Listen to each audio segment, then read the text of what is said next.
আসসালামু আলাইকুম এভরিওয়ান। সবাই কেমন আছেন? আশা করি যে যেখানে আছেন ভালো আছেন, সুস্থ আছেন। সবার জন্য দোয়া থাকলো আল্লাহ যেন সবার রোজা কবুল করে এবং সবাইকে হেফাজতে রাখে। তো দেখতে, দেখতে ৩ টা রোজা শেষ হয়ে গেল। আজকে আমাদের ৪ নাম্বার রোজা। তো আমি এখানে ৩ নাম্বার রোজার ইফতার রেডি করছি। তো এখানে আমি বানাচ্ছি আজকে ইয়েলো রাইস আর সাথে কাবাব থাকবে।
পনির আর ক্যাপসিকাম দিয়ে আমি কিছু শাসলিক তৈরি করে নিয়েছি। পনির আমার ভীষণ ভালো লাগে।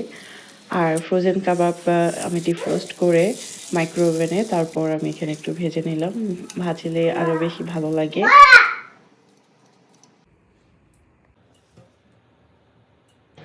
বাদাম, খেজুর আর ব্যানানা দিয়ে আমি একটি শেক বানিয়েছি যেটা খেতে সত্যিই অনেক মজা হয়।